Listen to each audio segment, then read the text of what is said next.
Goats. I don't remember what episode this is, but hopefully it's the episode where we finish the book.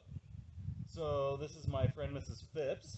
Some of you remember her as your fourth grade teacher or as your substitute teacher this year. And she is going to be our guest reader today. And her daughter Allison is here, and she's going to read a book too. I think that's it. Yeah. Anything you want to say, Mrs. Phipps? Nope. Nope. Okay. We're just gonna read. Enjoy. The Emperor's Guard. We backtracked through the grass for a good 10 minutes to see if we could find my hearing aids, but it was way too dark to see anything. We literally had to hold on to each other's shirts and walk in single file so we wouldn't trip over one another. It was like black ink had been poured all around.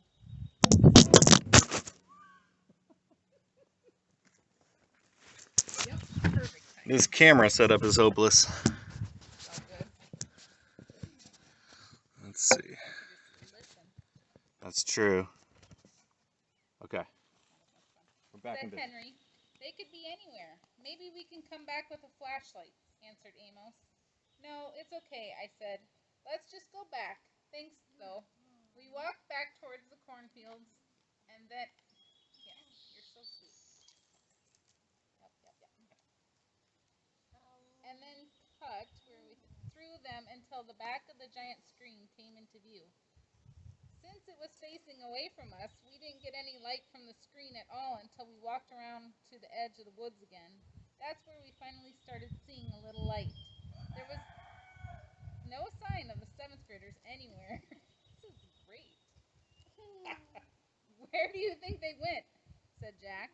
Back to the food trucks, said Amos. They're probably thinking we're going to report them. Are we? Asked Henry. They looked at me. I shook my head.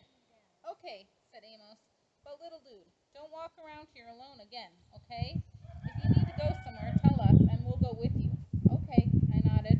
As we got closer to the screen, I could hear, high on a hill, was a lonely goat herd and could smell the cotton candy from one of the concession stands near the food truck.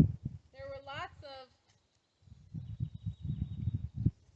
kids milling around the area, so I pulled what was left of my hoodie over my head and kept my face down, hands in pockets, as we made our way through the crowd.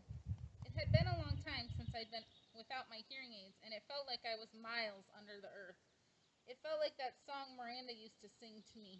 Ground control to Major Tom. Your circuit's dead. There's something wrong. I did notice as I walked that Amos had stayed right next to me, and Jack was close on the other side of me, and Miles was in front of us, and Henry was in back of us.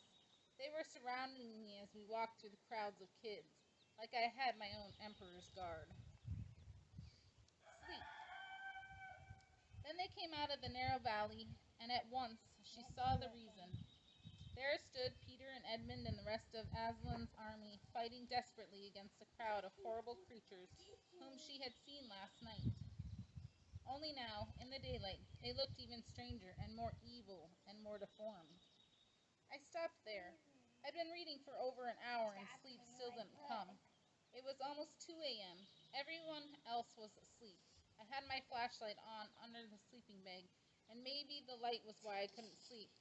But I was too afraid to turn it off. I was afraid of how dark it was outside the sleeping bag. When we got back to our section in front of the movie screen, no one had even noticed we'd be gone. Mr. Tushman and Miss Rubin and Summer and all the rest of the kids were just watching the movie. They had no clue how something bad had almost happened to me and Jack. It's so weird how that can be.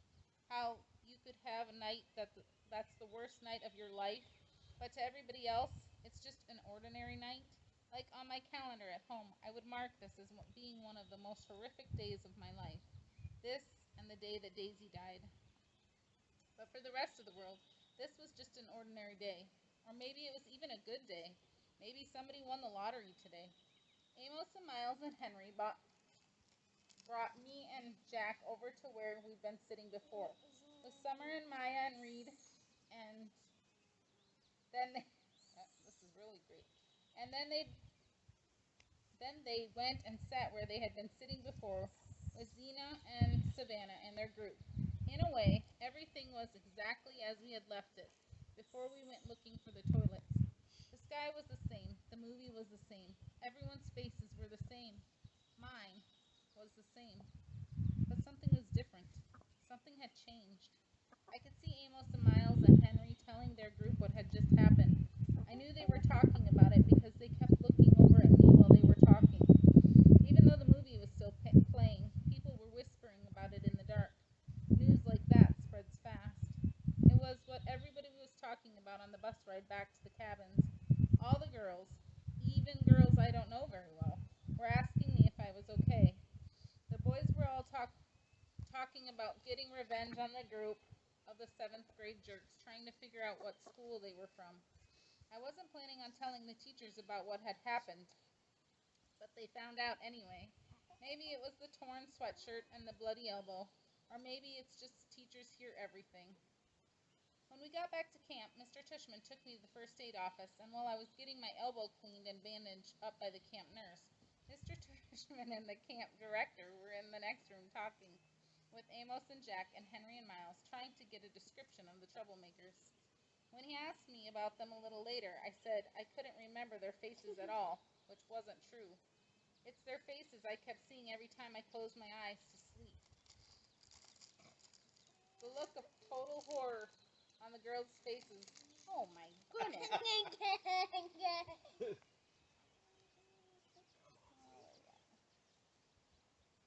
It's their faces I kept seeing every time I closed my eyes to sleep.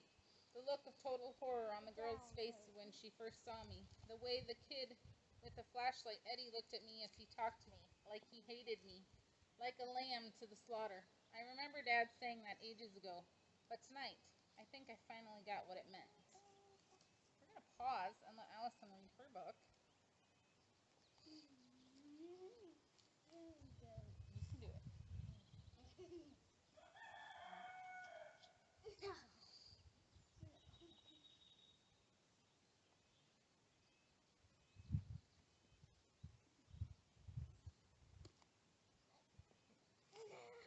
You can do it.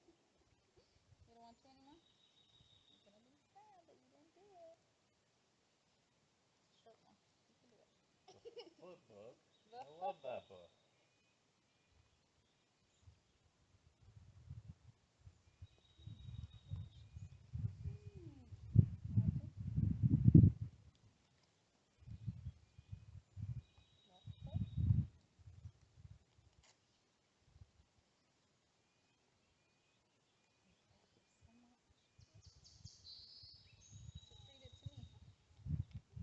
No?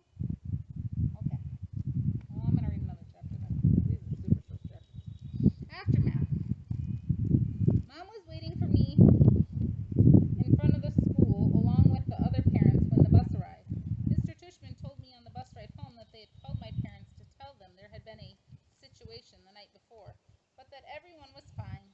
He said the camp director and several of the counselors went looking for the hearing aid in the morning while we all went swimming in the lake, but they couldn't find it anywhere. Brower would reimburse us the cost of the hearing aids, he said. They felt bad about what had happened. I wonder if Eddie had taken my hearing aids with him as a kind of souvenir, something to remember the orc. Mom gave me a tight hug when I got off the bus, but she didn't slam me with questions like I thought she might. Her hug felt good, and I didn't shake it off like some of the other kids were doing with their parents' hugs.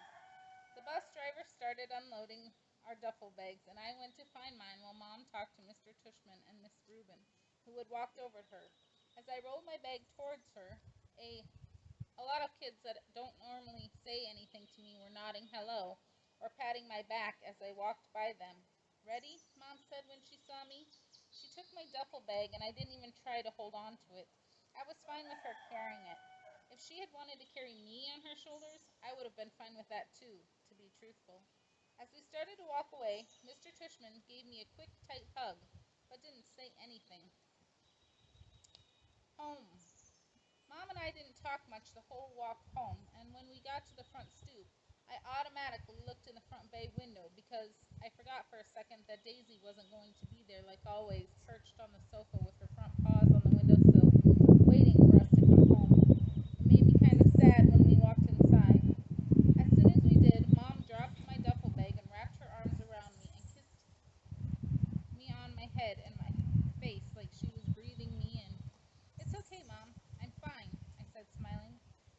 nodded and took my face in her hands. Her eyes were shiny. I know you are, she said. I miss you so much, Augie. I missed you too.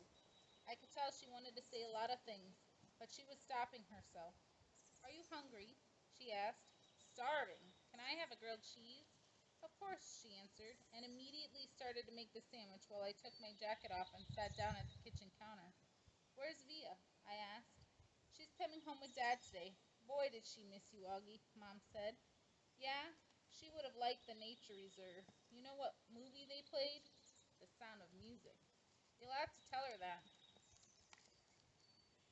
Prodded by everything. So do you want to hear about the bad part? Do you want to hear the bad part or the good part first? I asked after a few minutes, leaning my head on my hand.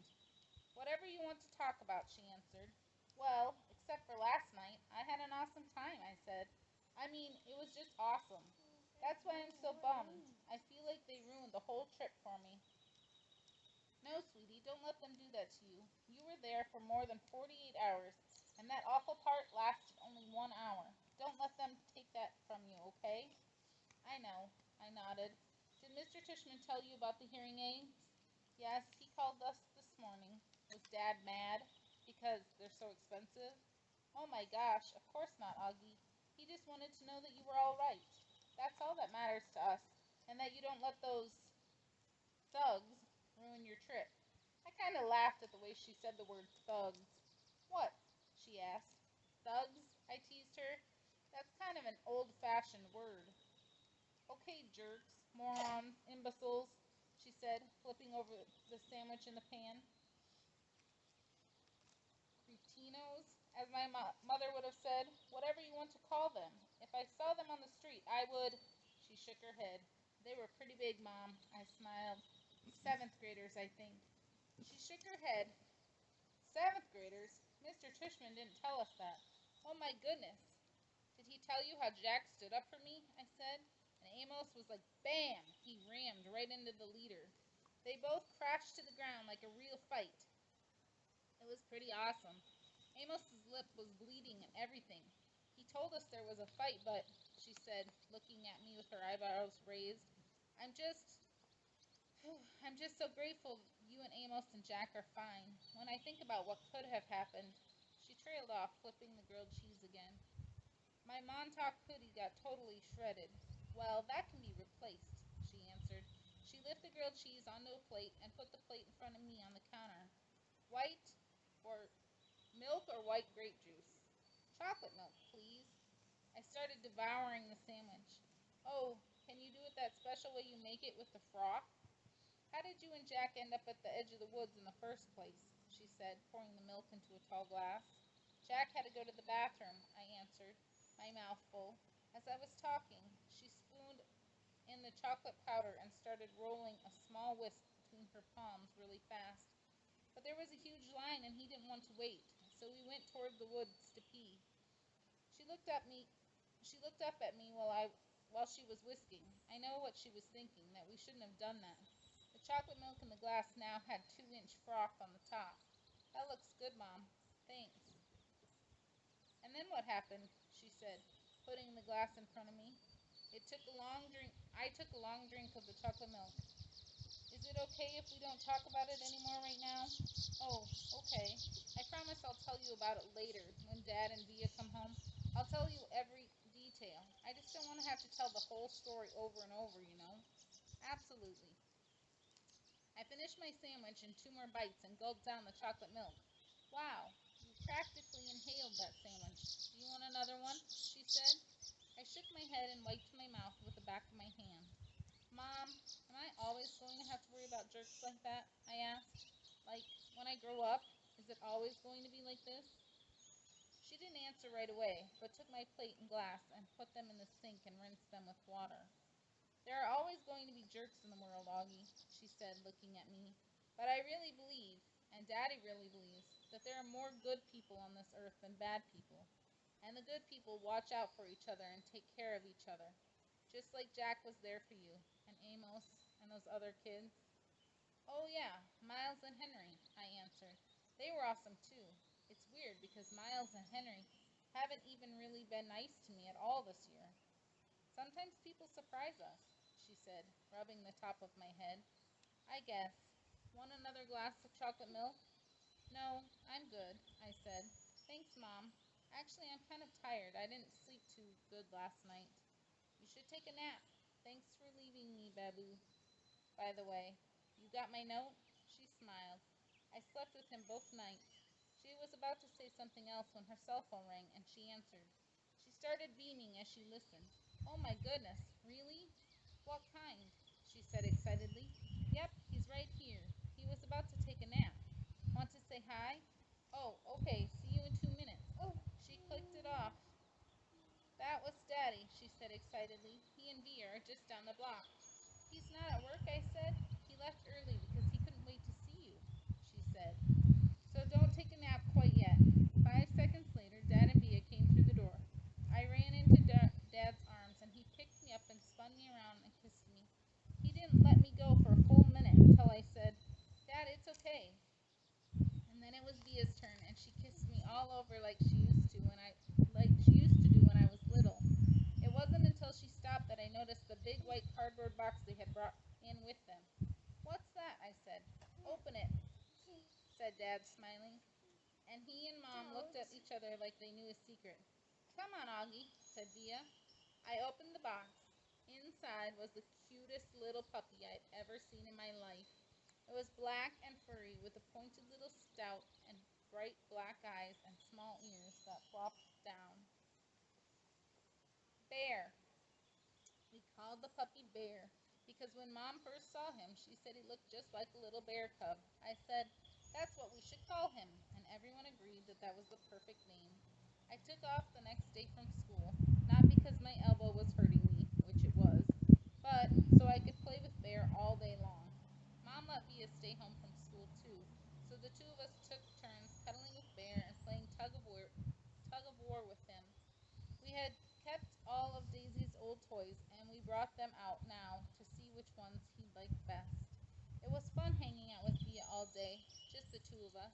It was like old times, like before I started going to school. Back then, I couldn't wait for her to come home from school so she could play with me before starting her homework. Now that we're older, though, and I'm going to school and have friends of my own that I hang out with, we never do that anymore. It was nice hanging out with her, laughing and playing. I think she liked it too. Mr. Whips, do you want to read the last 3 chapters? Sure. 4 chapters, maybe?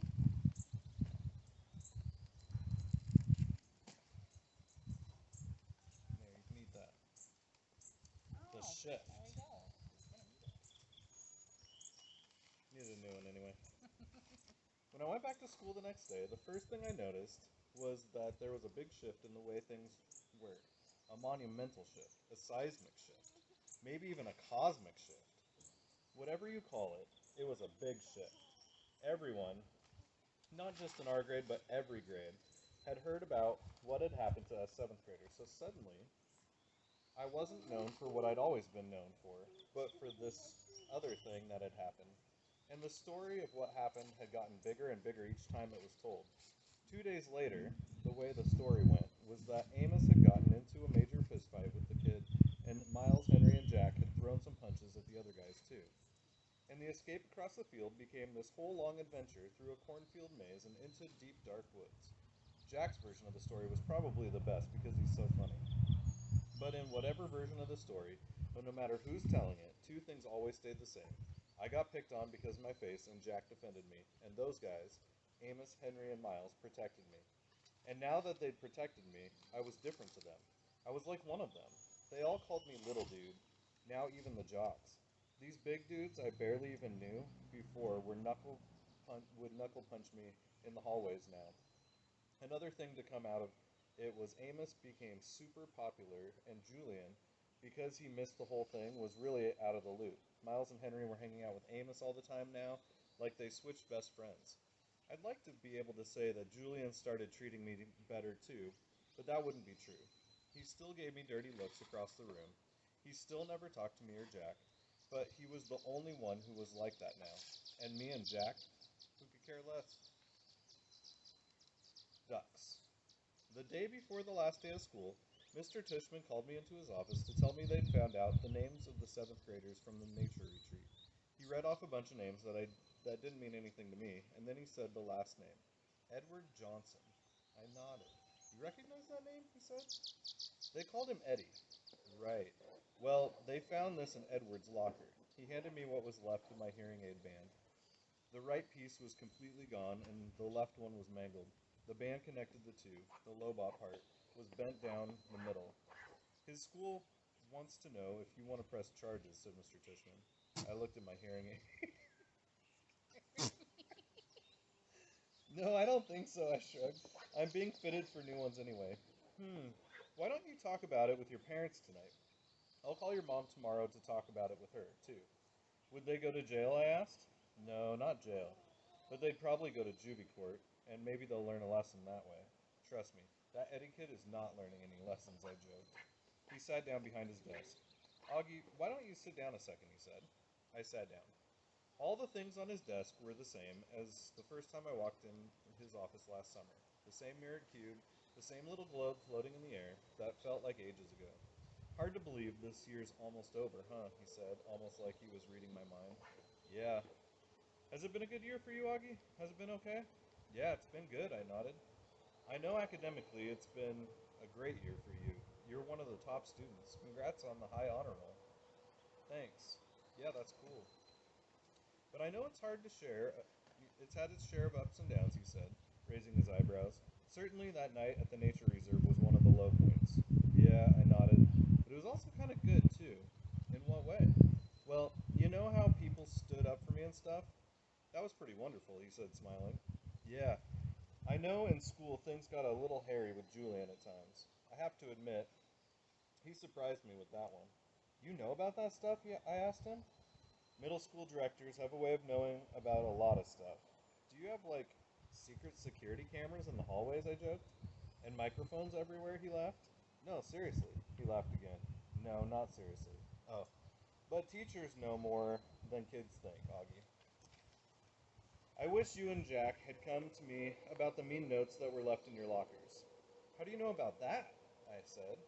I'm telling you, middle school directors know all. It wasn't that big of a deal, I answered, and we wrote the notes too. He smiled. I don't know if it's public yet, he said, though it will be soon anyway, but Julian Albans is not coming back to Beecher Prep next year. What? I said. I honestly couldn't hide how surprised I was. His parents don't think Beecher Prep is a good fit for him, Mr. Tushman continued, raising his shoulders. Wow, that's big news, I said. Yeah, I thought you should know. Then suddenly I noticed that the pumpkin portrait that used to be behind his desk was gone, and my drawing, my self-portrait as an animal that I drew for the New Year's art show, was now framed and hanging behind his desk. Hey, that's mine, I pointed. Mr. Tushman turned around like he didn't know what I was talking about. Oh, that's right, he said, tapping his forehead.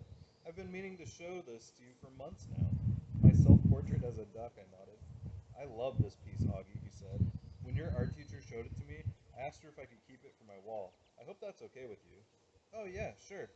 What happened to the pumpkin portrait? Right behind you. Oh, yeah, nice. I've been meaning to ask you since I hung this up, he said, looking at it. Why did you choose to represent yourself as a duck? What do you mean, I answered. That was the assignment. Yes, but why a duck, he said. Is it safe to assume that it was because of the story of the duckling that turns into a swan? No, I laughed, shaking my head. It's because I think I look like a duck. Oh, said Mr. Tushman, his eyes opening wide. He stared, laughing. Really? Huh. Here I was, looking for symbolism and metaphors, and, sometimes a duck is just a duck. Yeah, I guess, I said, not quite getting why he thought that was so funny. He laughed to himself for a good 30 seconds. Anyway, Augie, thanks for chatting with me, he said. Finally, I just want you to know that it's truly a pleasure having you here at Beecher Prep, and I'm really looking forward to next year. He reached across his desk and we shook hands. See you tomorrow at graduation. See you tomorrow, Mr. Tishman. The last precept. This was written on Mr. Brown's chalkboard when we walked into English class for the last time. Mr. Brown's June precept. Just follow the day and reach for the sun. The polyphonic spree. Have a great summer vacation, Class 5B. It's been a great year, and you have been a wonderful group of students. As you remember, please send me a postcard this summer with your personal precept. It can be something you made up, for yourself or something you've read somewhere that means something to you? If so, um, don't forget the attribution, please. I really look forward to getting them. Tom Brown, 563 Sebastian Place, Bronx, New York, 10053. The Drop Off. The graduation ceremony was held in Beecher Prep Upper School Auditorium. It was only about a 15-minute walk from our house to the other campus building, but Dad drove me because I was all dressed up and had new shiny black shoes that weren't broken in yet, and I didn't want my feet to hurt. Students were supposed to arrive at the auditorium an hour before the ceremony started, but we got there even earlier, so we sat in the car and waited. Dad turned on the CD player, and our favorite song came on. We both smiled and started bobbing our heads to the music. Dad sang along with the song. Andy would bicycle across the town in the rain to bring you candy. Hey, is my tie on straight? I said. He looked and straightened it a tiny bit as he kept on singing. And John would buy the gown from you to wear to the prom. Does my hair look okay? I said. He smiled and nodded. Perfect, he said. You look great, Augie. Via put on some gel in it this morning, I said, patting down the sun visor and looking in the little mirror. It doesn't look too puffy. No, it's very, very cool, Augie. I don't think you've ever had it this short before, have you? No, I got it cut yesterday, and I think it makes me look more grown up, don't you? Hey, fifth graders, this is Mr. Whips, and I am here in our classroom, which is almost packed up and ready to go. And I'm going to finish off the book Wonder and get that video posted. I had it finished, but the camera shut off partway through. So this is our intermission, and I figured what a great place to finish off the book than back in our classroom. So it's a little sad because it's so empty and all the chairs are stacked, but we have a repeat guest reader, Dr. Obi-Wan. Okay, so I will continue now. Hi, everybody. Definitely, he was smiling. Look at me and nodding. But I'm the luckiest guy on the Lower East Side because I got wheels and you want to go for a ride. Look at you, Augie, he said, smiling from ear to ear. Look at you, looking so grown up and spiffy. I can't believe you are graduating from the 5th grade. I know, it's pretty awesome, right? I nodded. It feels like just yesterday that you started. Remember, I still had that Star Wars braid hanging from the back of my head? Oh my gosh, that's right, he said, rubbing his palm over his forehead. You hated that braid, didn't you, Dad? Hate is too strong a word, but I definitely didn't love it. You hated it. Come on, admit it, I teased. No, I didn't hate it, he smiled, shaking his head, but I will admit to hating that astronaut helmet you used to wear. Do you remember? The one Miranda gave me? Of course I remember. I used to wear that thing all the time. Good God, I hated that thing. He laughed almost more to himself. I was so bummed when it got lost, I said. Oh, it didn't get lost, he answered casually. I threw it out. Wait, what? I said. I honestly didn't think I heard him right. The day is beautiful and so are you, he was singing. Dad, I said, turning the volume down. What? He said. You threw it out? He finally looked at my face and saw how mad I was. I couldn't believe he was being so matter-of-fact about the whole thing. I mean, to me, this was a major revelation, and he was acting like it was no big deal. Augie, I couldn't stand seeing that thing cover your face anymore, he said clumsily. Dad, I loved that helmet. It meant a lot to me. I was bummed beyond belief when it got lost. Don't you remember? Of course I remember, Augie, he said softly. Oh, Augie, don't be mad. I'm sorry, I just couldn't stand seeing you wear that thing on your head anymore, you know? I didn't think it was good for you. He was trying to look me in the eye, but I wouldn't look at him. Come on, Augie, please try to understand. He continued putting his hand under my chin and tilting my face toward him. You were wearing that helmet all the time, and the real truth is, I missed seeing your face, Augie. I know you don't always love it, but you have to understand, I love it. I love this face of yours, Augie, completely and passionately, and it kind of broke my heart that you were always covering it up. He was squinting at me like he really wanted me to understand. Does Mom know? I said. He opened his eyes wide. No way! Are you kidding me? She would have killed me! She tore the place apart looking for that helmet, Dad, I said. I mean, she spent like a week looking for it in every closet, in the laundry room, everywhere. I know, he said, nodding. That's why she would have killed me. And then he looked at me, and something about his expression made me start laughing, which made him open up his mouth wide, like he just realized something. Wait a minute, Augie, he said, pointing his finger at me. You have to promise me you will never tell Mom about any of this. I smiled and rubbed my palms together like I was about ready to get very greedy. Let's see, I said, stroking my chin. I'll be wanting that new Xbox when it comes out next month, and I'll definitely be wanting my own car in about 6 years. A red Porsche would be nice. And he started laughing. I love it when I'm the one who makes Dad laugh, since he's usually the funny man that gets everybody else laughing. Oh boy, he said, shaking his head. You really have grown up. The part of the song we love to sing the most started to play, and I turned up the volume. We both started singing. I'm the ugliest guy on the Lower East Side, but I've got wheels and you want to go for a ride. Want to go for a ride, want to go for a ride, want to go for a ride.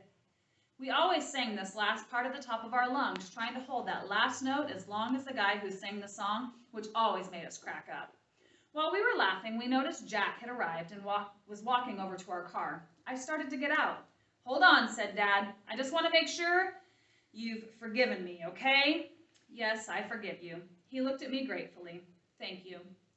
But don't ever throw anything else of mine out again without telling me. I promise.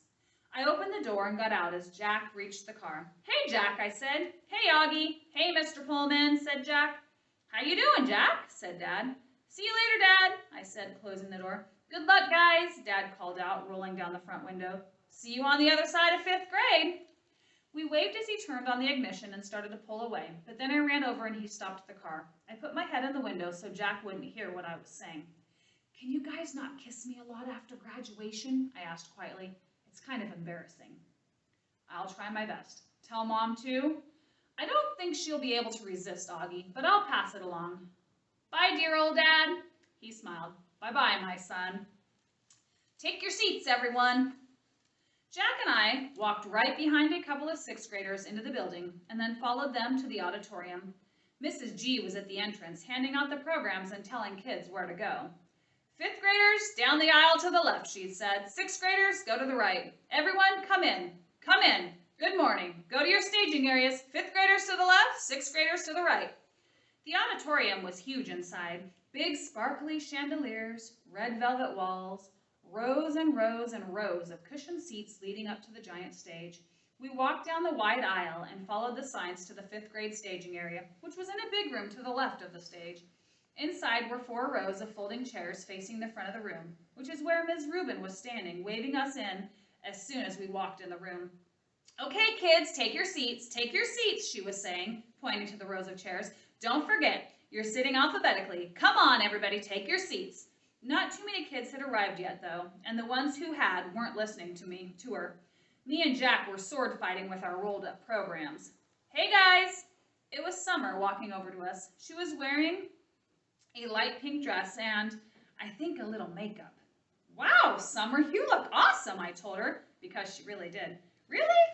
Thanks, you do too, Augie. Yeah, you look okay, Summer, said Jack, kind of matter-of-factly. And for the first time, I realized that Jack had a crush on her. This is so exciting, isn't it, said Summer. Yeah, kind of, I answered, nodding. Oh, man, look at this program, said Jack, scratching his forehead. We're going to be here all freaking day. I looked at my program. Headmaster's opening remarks, Dr. Harold Jansen.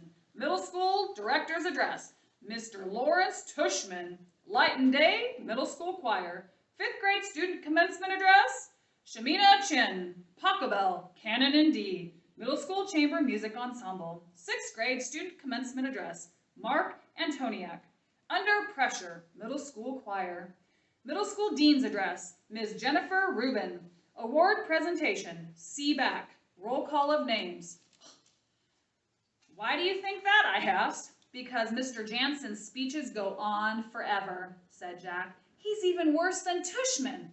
My mom said she actually dozed off when he spoke last year, Summer added. What's the awards presentation, I asked.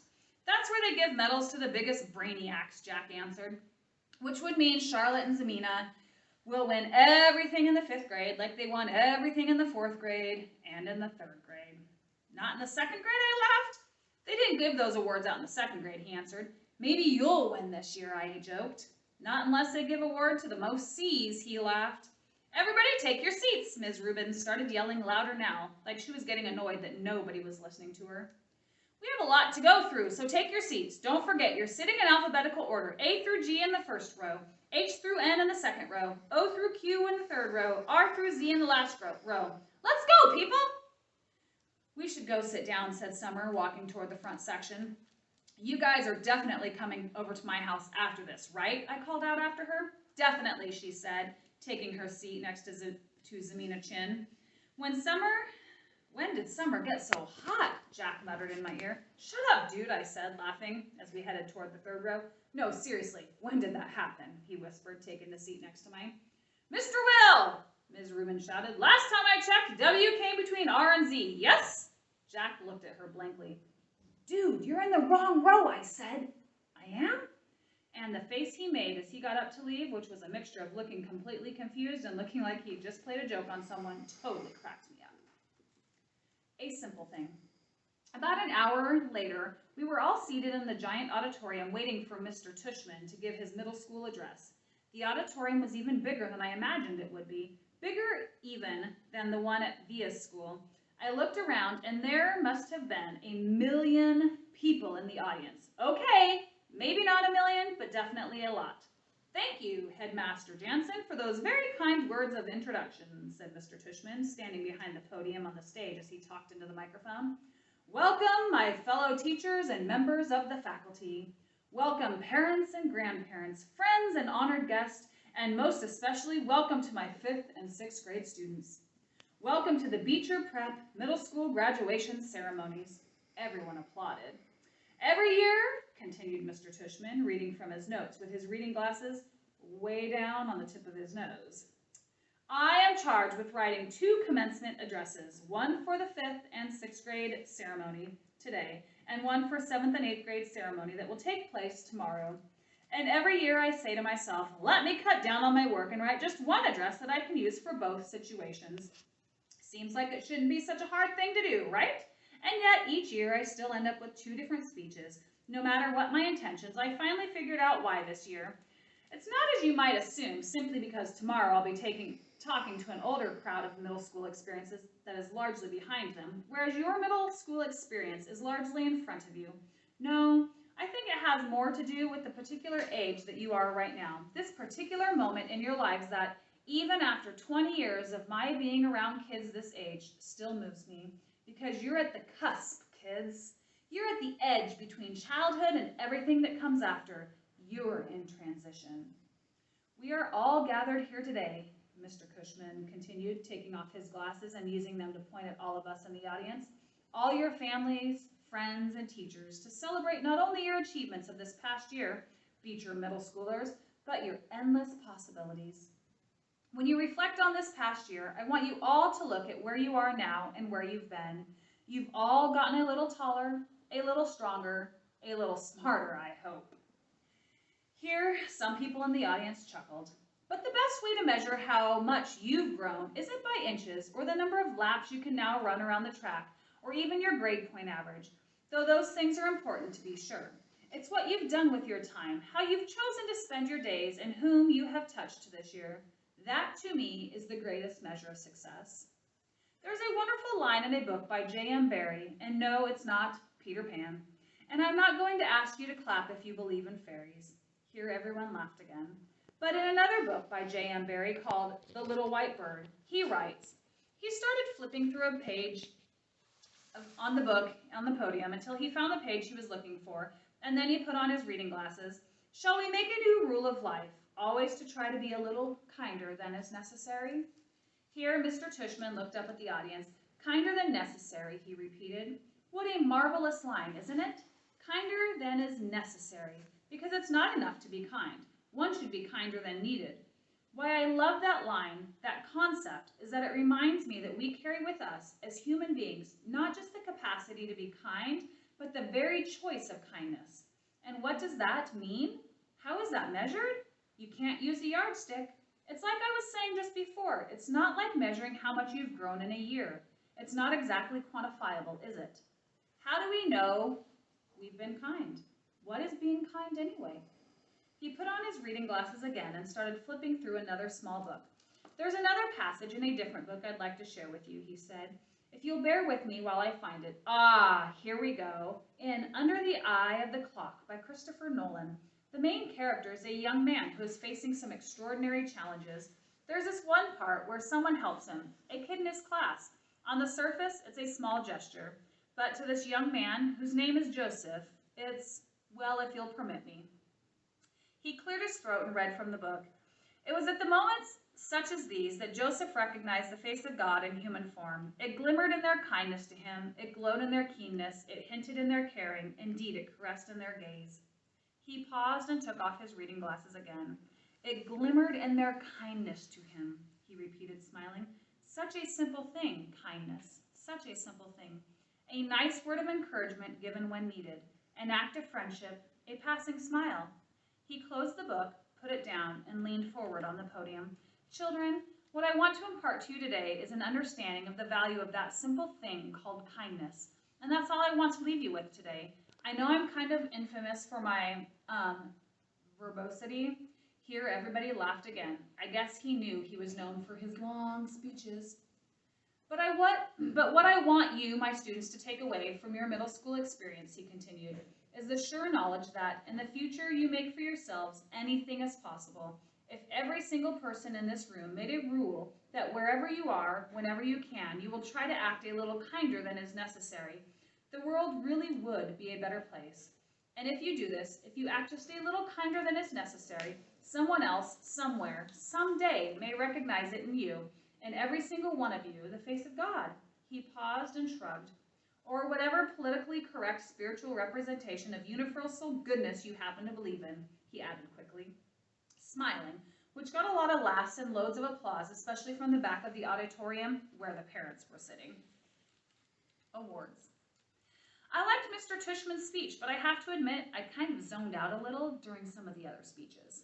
I tuned in again as Ms. Rubin started reading off the names of the kids who'd made honor roll because we were supposed to stand up when our names were called, so I waited and listened for my name as she went down the list alphabetically. Reed Kingsley, Maya Markovitz, August Pullman. I stood up. Then when she finished reading off the names, she asked us all to face the audience and take a bow, and everyone applauded. I had no idea where in that huge crowd my parents might be sitting. All I could see were the flashes of light from people taking photos and parents waving at their kids. I pictured Mom waving at me from somewhere, even though I couldn't see her. Then Mr. Tushman came back to the podium to present the medals for academic excellence. And Jack was right. Zamina Chin won the gold for overall academic excellence in 5th grade. Charlotte won the silver. Charlotte also won a gold medal for music. Amos won the medal for overall excellence in sports, which I was really happy about because ever since the nature retreat, I considered Amos to be like one of my best friends in school. But I was really, really thrilled when Mr. Tushman called out Summer's name for the gold medal in creative writing. I saw Summer put her hand over her mouth when her name was called, and she walked up onto the stage and yelled, and we yelled, "Woohoo, Summer!" as loudly as we could, though I don't think she heard us. After the last name was called, all the kids who just won awards stood next to each other on stage, and Mr. Tushman said to the audience, "Ladies and gentlemen, I am very honored to present to you this year's Beecher's Prep Scholastic Achievers. Congratulations to all of you." I applauded as the kids on stage bowed. I was so happy for Summer. "The final award this morning," said Mr. Tushman after the kids on stage had returned to their seats, "is the Henry Ward Beecher Medal to honor students who have been notable or exemplary in certain areas throughout the school year. Typically, this medal has been our way of acknowledging volunteerism or service to the school. I immediately figured Charlotte would get this medal because she organized the coat drive this year, so I kind of zoned out a bit again. I looked at my watch, 10:56. I was getting hungry for lunch already. Henry Ward Beecher was, of course, the 19th century abolitionist, a fiery sermonizer for human rights, after whom this school was named. Mr. Tushman was saying when I started paying attention again, While reading up on his life in preparation for this award, I came upon a passage that he wrote that seemed particularly consistent with the themes I touched on earlier, themes I've been ruminating upon all year. Not just the nature of kindness, but the nature of one's kindness, the power of one's friendship, the test of one's character, the strength of one's courage. And here the weirdest thing happened. Mr. Tushman's voice cracked a bit, like he got all choked up. He actually cleared his throat and took a big sip of water. I started paying attention, for real now, to what he was saying. The strength of one's courage, he repeated quietly, nodding and smiling. He held up his right hand like he was counting off courage, kindness, friendship, character. These are the qualities that define us as human beings and propel us, on occasion, to greatness. And this is what the Henry Ward Beecher Medal is about, recognizing greatness. But how do we do that? How do we measure something like greatness? Again, there's no yardstick for that kind of thing. How do we even define it? Well, Beecher actually had an answer for that. He put his reading glasses on again, leafed through a book, and started to read. Greatness, wrote Beecher, lies not in being strong, but in the right using of strength. He is the greatest whose strength carries up the most hearts. And again, out of the blue, he got all choked up. He put his 2 index fingers over his mouth for a second before continuing. He is the greatest, he finally continued, whose strength carries up the most hearts by the attraction of his own. Without further ado, this year I am very proud to award the Henry Ward Beecher Medal to the student whose quiet strength has carried up the most hearts. So, will August Pullman please come up here to receive his award? Floating. People started applauding before Mr. Tushman's words actually registered it in my brain. I heard Maya, who was next to me, give a little happy scream when she heard my name, and Miles, who was up on the other side of me, patted my back. "Stand up! Get up!" said all kids around me, and I felt lots of hands pushing me upward out of my seat and guiding me to the edge of the row, patting my back, high-fiving me. "Way to go, Augie! Nice going, Augie!" I even started hearing my name being chanted, "Augie! Augie! Augie!" I looked back and saw Jack leading the chant, fist in the air, smiling and signaling for me to keep going, and Amos shouting through his hands, "Woohoo, little dude!" Then I saw Summer smiling as I walked past her row, and when she saw me look at her, she gave me a secret little thumbs up and mouthed a silent, "Cool beans" to me. I laughed and shook my head like I couldn't believe it. I really couldn't believe it. I think I was smiling. Maybe I was beaming. I don't know. As I walked up the aisle toward the stage, all I saw was a blur of happy, bright faces looking at me and hands clapping for me. And I heard people yelling things out to me. "You deserve it, Augie! Good for you, Augie!" I saw all my teachers in the aisle seats, Mr. Brown, Ms. Patosa, Mr. Roche, and Ms. Adenauti, and Nurse Molly, and all the others. And they were cheering for me, woo-hooing and whistling. I felt like I was floating. It was so weird.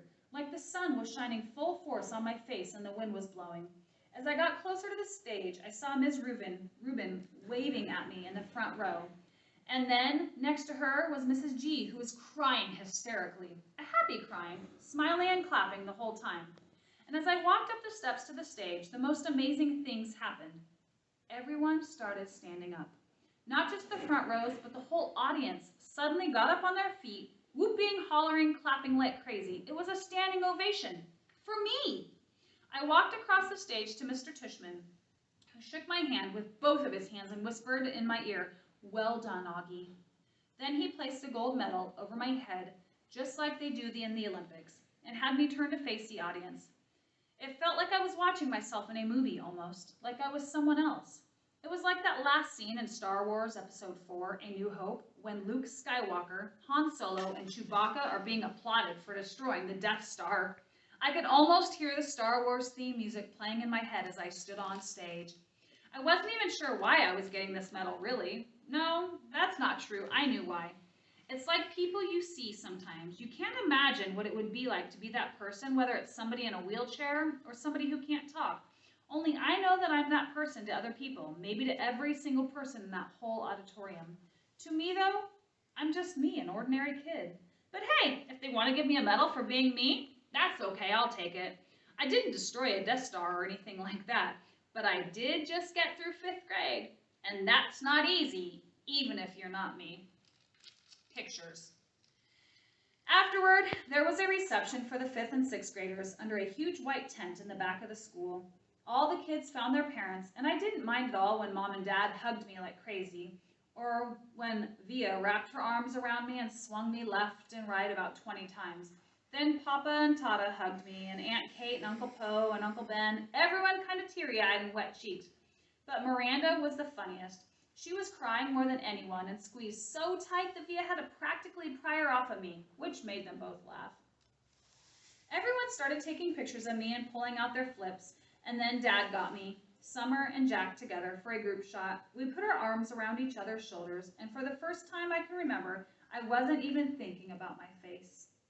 I was just smiling a big, fat, happy smile for all the different cameras click at me. Flash, flash, click, click. Smiling away as Jack's parents and Summer's mom started clicking. Then Reed and Maya came over. Flash, flash, click, click. And then Charlotte came over and asked if she could take a picture with us, and we were like, sure, of course. And then Charlotte's parents were snapping away at our little group along with everyone else's parents.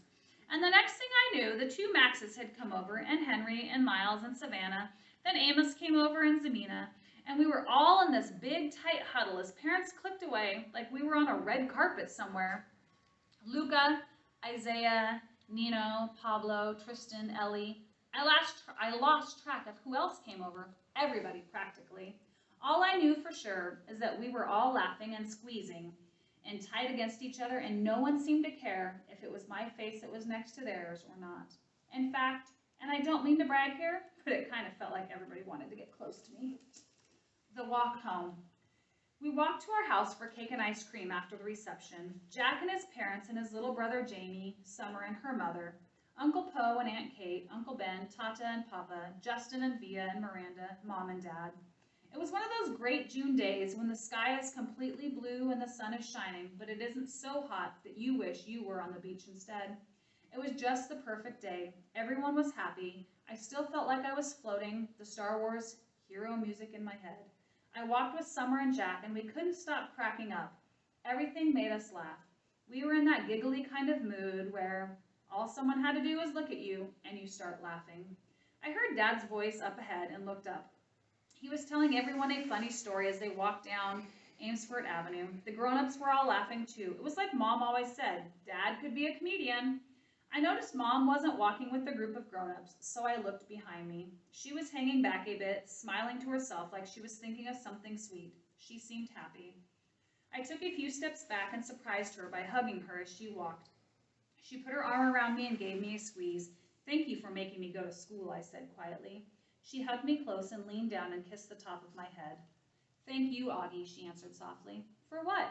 For everything you've given us, she said, for coming into our lives, for being you. She bent down and whispered in my ear, you really are a wonder, Augie. You are a wonder. Bobcats, we are going to miss you. I hope that you have an amazing summer and a great time at Huntington or whatever middle school you go to. Just know that you will always be a Bobcat, and remember to be kind. And it was a privilege being your 5th grade teacher this year. I also wish you the same things. And don't forget to be kinder than is necessary, and you are a Bobcat forever. Bye.